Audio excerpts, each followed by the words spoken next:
తాకట్లో ఉన్న మీ బంగారాన్ని విడిపించి ఆ రోజు ఆన్లైన్ రేటుకి కొంటాం. Sharma gold company.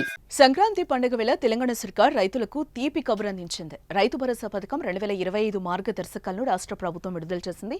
రైతులకు సంబంధించిన అంశంలో పూర్తి స్పష్టత ఉండాలన్న ఉద్దేశంతో తెలుగులో ఉత్తర్వులు జారీ చేసింది. ఇక రైతులకు పంట పెట్టుబడి సాయాన్ని అందించడం ద్వారా వ్యవసాయ ఉత్పాదకత పెంచడం, ఆర్థిక స్థిరత్వాన్ని కల్పించడంతో పాటు ఆధునిక పద్ధతులు ఆచరించేందుకు అవసరమైన వనరులను సేకరించడానికి వీలు కల్పించొచ్చని ప్రభుత్వం తెలిపింది. అయితే భూభారతిలో నమోదైన వ్యవసాయ యోగ్యమైన భూములకే ఈ సాయం దక్కనుంది.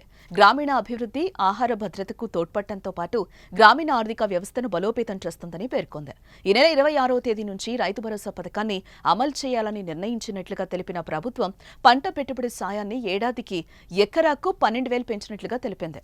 భూభారతి ఇప్పటి వరకు ధరణి పోర్టల్లో నమోదైన వ్యవసాయ యోగ్యమైన భూ విస్తీర్ణం ఆధారంగా పట్టాదారులకు రైతు భరోసా సాయం అందించాలని ఉత్తర్వుల్లో పేర్కొన్నారు.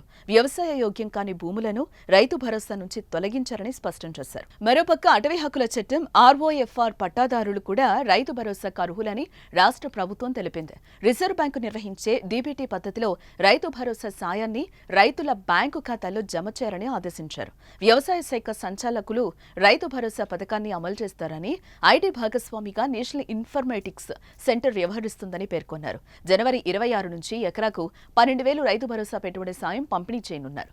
జిల్లాల్లో రైతు భరోసా పథకం అమలు, ఫిర్యాదుల పరిష్కారానికి సంబంధించి ఆయా జిల్లాల కలెక్టర్లు బాధ్యులుగా ఉంటారని ఉత్తర్వులు స్పష్టం చేశారు.